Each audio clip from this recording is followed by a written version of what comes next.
구역 성경 공부하겠습니다. 15과죠. 15과 첫 번째 시간인데요. 레위기 16장에 나타난 그런 말씀입니다. 레위기 16장에는 이 대속죄일이라는 단어가 나오는데 이 속죄일, 대속죄일은 매년 7월 10일 대속죄일에 행하는 대제사장의 행위를 말하는 것입니다. 그래서 안식일 중에 안식일이라고 우리가 알려져 있고 이런 날을 우리에게 소개해 주는데 이 날은 아주 이스라엘 백성들에게 아주 중대한 날이죠. 그래서 이 대속죄일은 전 이스라엘이 이렇게 대제사장과 함께 하나님 앞에 나아가는 아주 중요한 그런 날이죠. 그런 날인 만큼 기도하고 금식하면서 철저하게 회개의 삶을 요구하셨습니다. 이 대속죄일 이 날은 1년에 한 번 개방되는 그런 날입니다. 다시 말하면 대제사장이 직접 속죄 제사를 드리게 되는 날인데 1년 동안 지었던 이스라엘 백성들의 모든 죄가 깨끗하게 씻겨지는 날, 그래서 이 성막에 들어가 제사를 드릴 수 있는 그런 날인데 1년에 한 번 대제사장이 지성소에 들어갈 수 있는 그런 날이죠. 그래서 바로 이 날은 휘장이 열리는 날이죠. 휘장이 열리는 날. 그래서 여러분 예수님께서 십자가에 돌아가실 때 휘장이 위로부터 아래까지 이렇게 찢어졌다 하면서 성소와 지성소가 열리는 그런 일이 생겼는데 바로 이 대속죄일이 바로 예수님의 십자가와 연결이 됩니다. 그래서 예수님이 이 십자가 사건이 어떤 날입니까? 인류 역사는 가장 중대한 날이죠.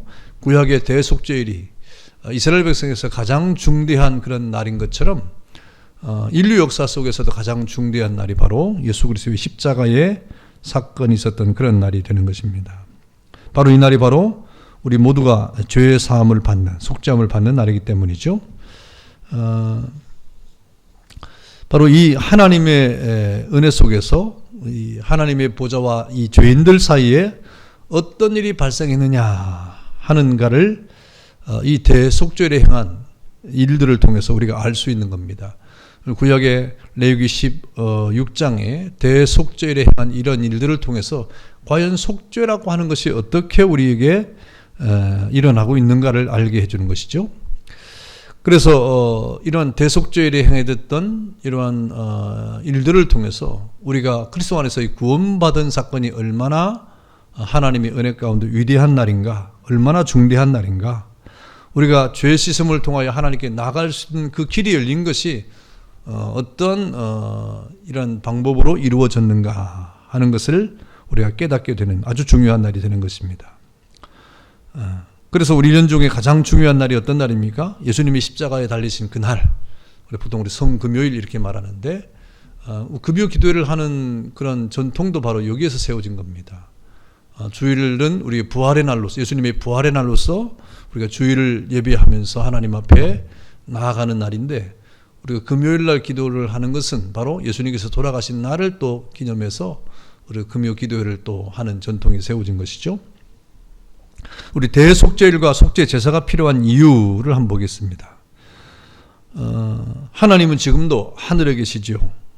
하나님은 어디든지 계신 하나님이지만 또 하나님의 보좌에 앉으신, 보좌에 계신 그런 분입니다. 그런데 하나님께서 우리와 함께 하신다 하는 그 사실을 알게 하기 위해서 구약에 하나님께서는 이스라엘 백성들에게 성막을 지으라 그러셨어요.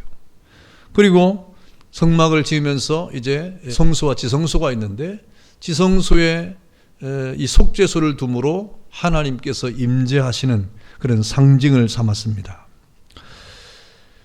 그래서 하나님께서는 이 지성소의 어떤 하나님의 임재의 상징인 속죄소를 통해서 하나님 임재를 깨닫게 하시면서 하나님이 우리를 이 성소로, 성막으로 불러오시는 것이죠.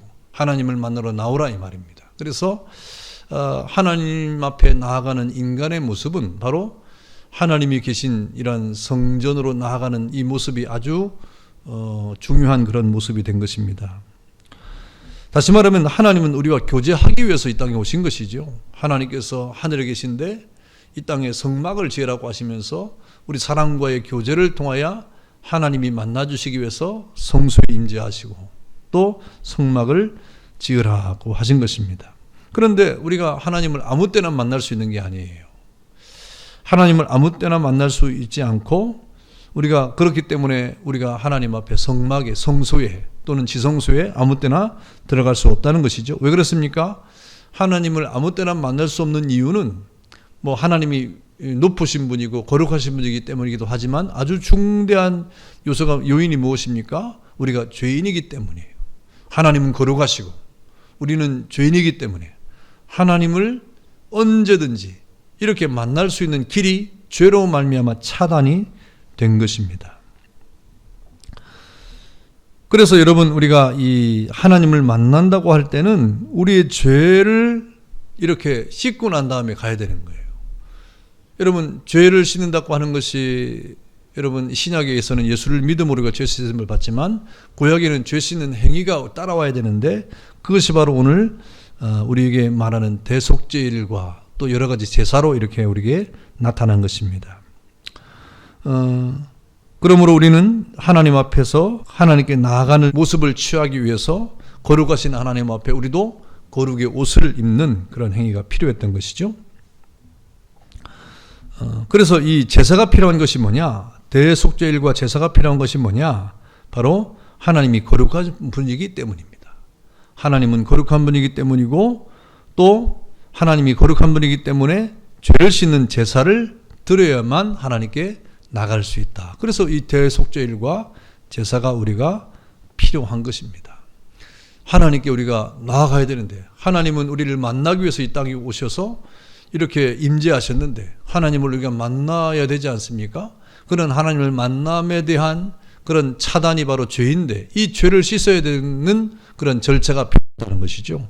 그래서 거룩한 하나님과 그 하나님 앞에서 우리는 죄 씻음을 받아야 될 필요가 있기 때문에 대속죄일과 속죄제사가 필요했다 그랬습니다. 그러면 대속죄일의 속죄 절차가 무엇이냐 그리고 그 의미가 뭐냐 하는 것입니다. 이것은 오늘 1, 2, 3번 이렇게 되어 있는데 다음 주에 4번, 5번을 이어서 하도록 그렇게 하겠습니다.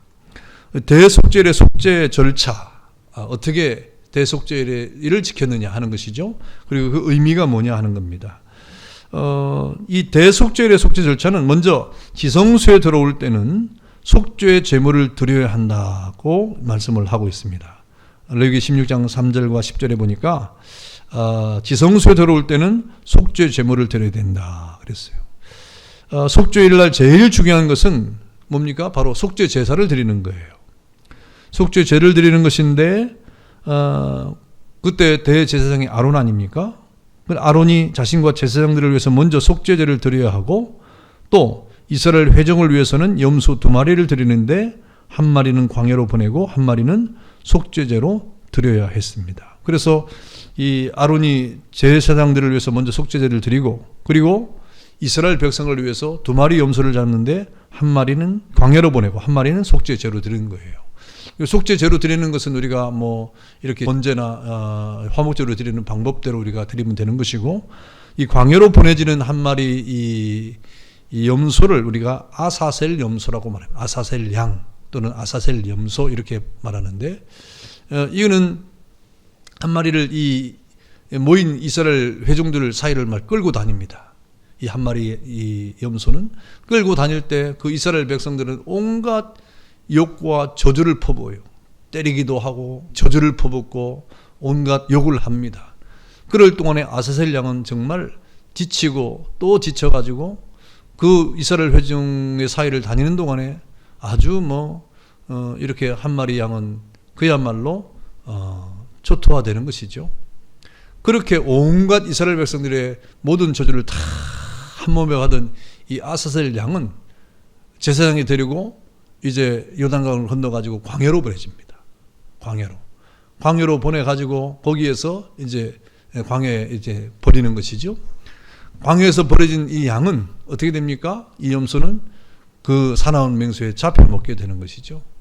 그런 과정을 거치고 한 마리는 이제 제물로 바쳐지는 겁니다. 바로 이 아사셀 양이 2마리의 염소를 잡았는데 이 양이 바로 예수 그리스도를 상징하는 겁니다.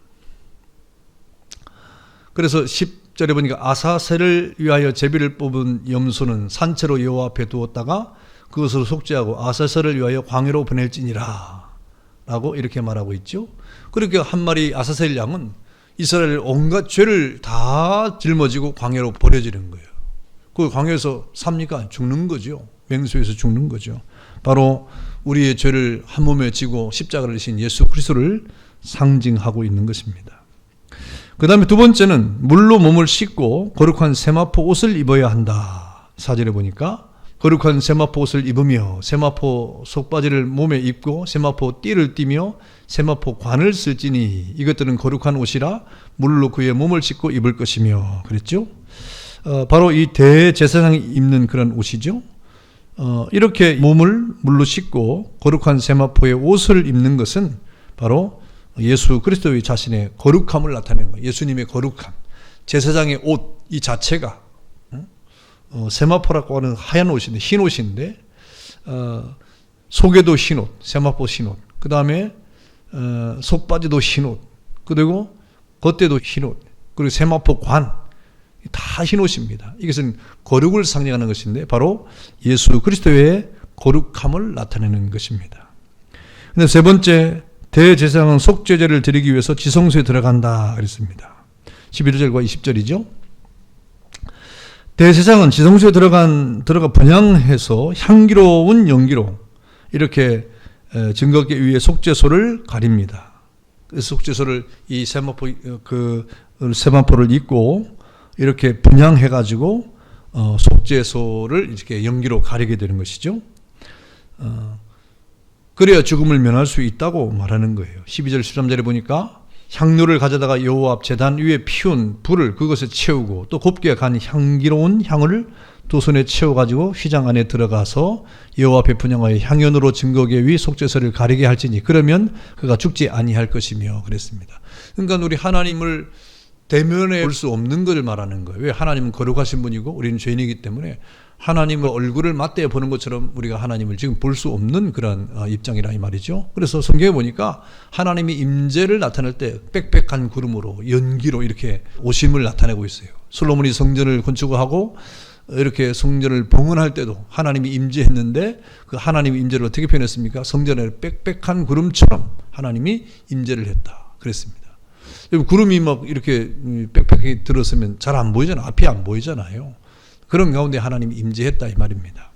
그러니까 오늘도 이 대제사장이 속죄제를 드리기 지성소에 들어갈 때 향료를 가지고 향기로운 연기로 그 속죄소를 가리고 이제 일을 시작한 것인데 그래야 죽음을 면할 수 있다 그랬습니다. 그 다음에는 아론은 자신과 제사장들의 속죄를 위해서 수송아지를 잡아가지고 지성소에 들어가 그 속죄소 동쪽에 또 피를 뿌리는 거죠. 또 속죄소 앞에서 7번 뿌리고 그리고 번제단에 또 피를 뿌리고 피를 바르고 또 7번 뿌리고 하는 이런 과정들을 피를 뿌리는 과정이 있죠. 이렇게 피를 뿌리는데 이 피를 뿌리는 것은 무엇입니까? 죄사함을 상징하는 거예요. 이 피, 죄사함을 상징하는 거예요.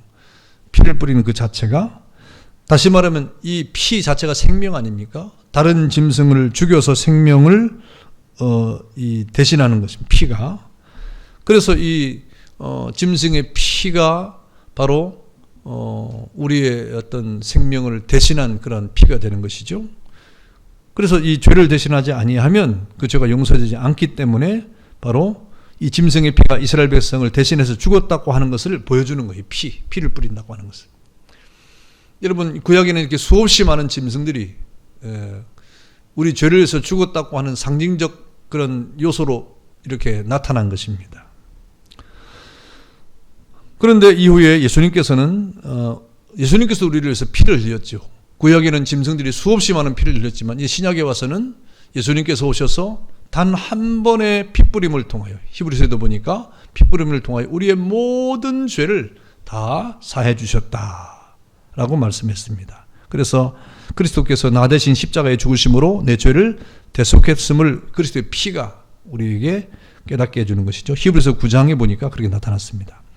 바로 그 피는 우리의 피를 대신하는 그리스도의 피가 되었고 그리고 그 예수 그리스도의 피로 말미암아 우리가 죄 사함을 받게 되는 것이죠. 이렇게 이 속죄 제사 대제사장은 속죄제를 드리기 위해서 지성소에 이렇게 들어갔고 거기에서 이제 핏부림을 통하여 이렇게 우리에게 죄 사함이 얼마나 중대한 것인가를 알게 해주고 있습니다. 이스라엘 백성들은 제사장이 성막의 지성소에 들어가서 속죄의 피를 속죄소에 뿌리는 것을 볼 수 없죠. 백성들은 밖에 있으니까 제사장이나 대제사장이 피를 뿌리는 이런 행위를 볼 수가 없습니다. 그래서 이 속죄소 안에는 이제 제물로 드려진 그 양의 피를 뿌리지만 그런 이스라엘 백성은 볼 수 없으니까 한 마리의 염소, 아세셀 염소가 있지 않습니까? 그 염소를 이제 자신들의 죄를 짊어지는 염소로 이렇게 해가지고 그 염소에게 온갖 저주와 자신의 죄를 다 뒤집어 씌워가지고 광야로 보내지고 그 광야로 보내진 염소가 자신들의 죄를 다 가지고 갔다 이렇게 생각을 하고 그래서 한 마리의 아사셀 양을 통해서 모든 죄를 거기에 이렇게 전가시키는 그런 행위를 하는 것이죠. 그래서 우리가 얼마나 많은 죄를 지었든지 얼마나 큰 죄를 지었든지 모든 죄는 예수님의 피로 말미암아 다 사함을 받고 예수님이 우리의 모든 죄의 짐을 짊어지고 가셨다 하는 것을 우리는 깨닫게 되는 것입니다. 그래서 이 속죄 제물이 된 이 염소 죽음을 통해서 우리의 모든 죄를 씻을 뿐 아니라 또 속죄의 결과 죄의 벌이 그 아사셀 양에게 옮겨졌다는 것을 우리는 두 마리의 염소를 통해서 알 수가 있게 되는 것입니다. 자, 그 다음에 내용 연구 보겠습니다. 대속죄일에 대한 설명을 해보세요 그랬습니다. 대속죄일. 대속죄일은 매년 7월 10일에 행해지는 것이죠. 매년 7월 10일에 행해지는 것이고 또 안식일 중에 안식일이라고 우리가 불렸다고 했습니다. 대속죄일에 대해서. 그 다음에 대제사장이 지성소에 1년 중에 한 번 들어가는 그런 날이고요. 그래서 모든 죄를 씻음을 받는 그런 날입니다. 1년에 한 번 대제사장이 지성소에 들어가서 죄를 씻는 날인데 바로 안식일 중에 안식일이라고 그랬고 또 매년 7월 10일에 지킨다 그랬습니다. 그 다음에 대속죄일과 속죄제사가 필요한 이유 그랬습니다. 대속죄일과 속죄제사가 필요한 이유는 하나님은 거룩하시기 때문이죠. 하나님은 거룩하시기 때문이고 거룩한 하나님 앞에 죄를 씻어야 또 하나님께 나갈 수 있기 때문에 대속죄일과 속죄제사가 필요한 것입니다. 지금도 우리는 하나님 앞에 나갈 때 하나님은 거룩하신 분인 것은 변함이 없고요. 우리의 죄를 씻어야 되는데 그 죄 씻음은 바로 예수 그리스도의 피로 말미암아 씻음을 받기 때문에 우리의 영원한 대제사장이신 예수님의 그 은혜로 하나님 앞에 나갈 수가 있는 것이죠. 자, 그 다음에 대속죄일의 속죄 절차가 아닌 것은 그랬습니다. 대속죄일의 속죄 절차가 아닌 것, 지성소에 들어올 때는 속죄 제물을 드려야 된다. 그렇지, 맞죠? 2번, 물로 몸을 씻고 거룩한 세마포 옷을 입어야 된다. 예, 그것도 맞습니다. 그 다음에 대제사장은 속죄제를 드리기 위해서 지성소에 들어간다. 예, 그것도 맞습니다. 두 마리 염소 중 한 마리는 속죄 제물로 드려지고 한 마리는 그 머리에 안수하여 이스라엘 백성의 죄를 위해서 광야로 보낸다. 예, 그것도 맞습니다. 그 다음에 속죄 제사에 관여한 사람들은 모두 그 옷을 빨고 물로 몸을 씻는다. 예, 그것도 예, 맞습니다. 그 다음에 6번 속죄 제사가 드려질 때 백성들은 즐거워하라 그랬는데 이 속죄 제사가 드려질 때 백성들은 스스로 괴롭게 하라 그랬어요. 뒤에 보면 16장 29절 보면 너희는 영원히 이 규례를 지킬지니라 일곱째 달 곧 그 달 10일에 너희는 스스로 괴롭게 하고 아무 일도 하지 말되 본토인이든지 너희 중에 거류하는 거름이든지 그리하라 그랬습니다. 그래서 속죄 제사가 드려질 때 백성들은 회개하는 날이니까 죄의 사함을 받아야 되는 날이니까 괴로워하는 것이죠. 예, 자신의 죄에 대한 괴로움을 말하는 것입니다. 그리고 16장 23절과 23절부터 28절에 보면 제사에 관계한 모든 사람들 세마포 옷을 벗어 거기 두고 그 다음에 물로 그의 몸을 씻고 24절에 번제와 백성의 번제를 드려 저기 자기 백성과 함께 속죄하고 28절에 불사른 자는 어쨌든 여기에 많이 관계된 모든 사람이죠. 불사른 자는 그의 옷을 빨고 물로 그의 몸을 씻은 후에 진영에 들어갈지니라 그랬어요. 그러니까 이 속죄 제사에 관계한 사람이 많이 있는데 불을 피우는 사람도 있고 속죄제에 함께 양을 잡은 사람도 있고 또 기름을 제단에 불사른 사람도 있고 뭐 여러 사람이 있잖아요. 제사장 가운데. 그런 모든 사람들은 옷을 빨고 물로 몸을 씻어야만 했습니다. 자, 토론과 적용 보겠습니다. 우리의 구원을 성취하신 성금요일을 깊이 묵상하자. 그럼 우리가 주일을 지키는 것은 예수님의 부활의 날입니다. 부활의 날. 부활의 날에 우리 부활을 이렇게 기억하면서 예배를 드리기 시작했고, 그것이 바로 이제 주일이 되는 것이죠. 금요일은 우리가 성금요일 하지 않아도 되는데, 금요일은 바로 예수님이 십자가를 지신 날이에요. 다시 말하면 구원을 성취하신 날이에요. 그래서 이 금요일은 예수님의 십자가를 생각하고 우리 기도도 하거니와 우리의 구원의 감격을 또 기억하고 기도하면서 우리의 오늘 레위기 16장에 나오는 대속죄 그리고 그 제사, 속죄 제사에 관한 그런 날이 성취된 그런 날이죠. 그래서 여러분 이 금요 기도회라고 하는 것은 그냥 일주일에 한 번 우리가 정해놓고 하는 그런 기도가 아니라 예수님의 십자가를 생각하고 우리 구원을 생각하고 우리 구속에 대한 감사와 감격을 가지고 하나님 앞에 나와서 기도하는 그런 날이 되겠습니다. 감사합니다. 기도하겠습니다. 자비하신 아버지 하나님 감사합니다. 대속죄일과 십자가는 이렇게 바로 예수님의 구원을 성취한 그러한 이렇게 날로 우리에게 기억되집니다. 자비하신 아버지 하나님, 우리에게 주어진 이 놀라운 대속죄일과 속죄 제사가 장차 나타날 예수 그리스도의 십자가를 통하여 우리에게 성취됨으로 말미암아 주님 앞에 구원받은 자로서 이 땅을 살아가도록 은혜를 베푸신 것을 감사합니다. 믿음으로 이 땅을 살아가며 하나님의 영광을 돌리는 저희가 될 수 있도록 은혜를 더하여 주옵소서. 감사하고 예수님의 이름으로 기도하옵나이다. 아멘.